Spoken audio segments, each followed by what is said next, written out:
Hey there, this is Joan of Art, and I'd like you to try this pineapple and barley. So, today, let's talk about stress management while you're dealing with your annulment case.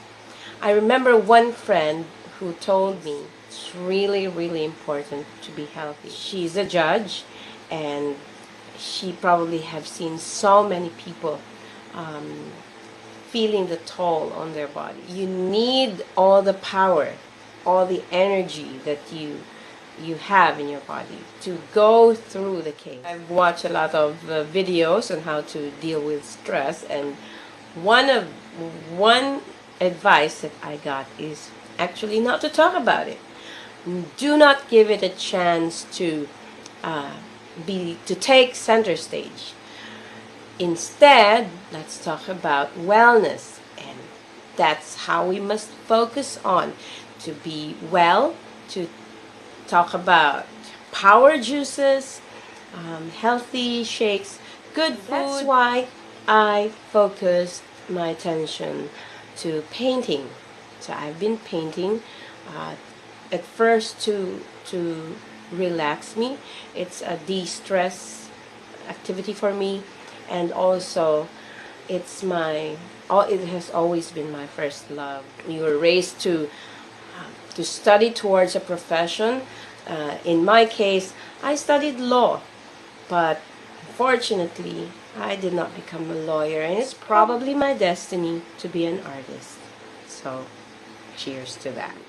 So I would advise to those who are undergoing any stressful activity like a court case or an annulment case, the best thing that you can do is to be happy.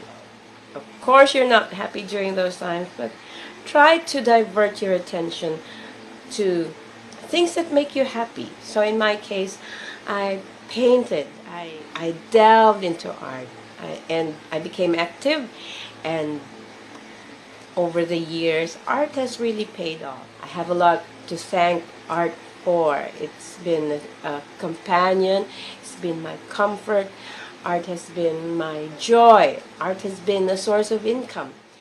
I'd like to show you some of my works.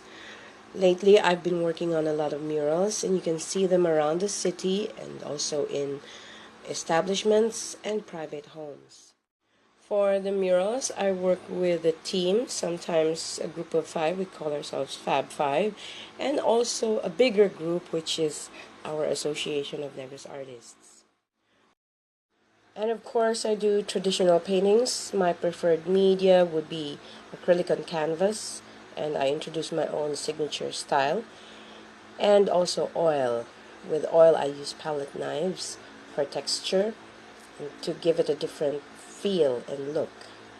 I also dabble in watercolors, oil pastels, and a lot of other media.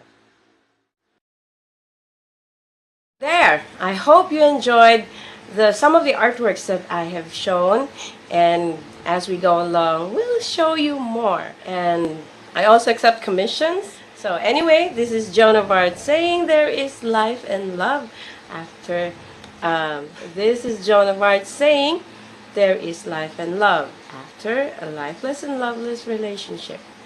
Believe, and it shall be given to you.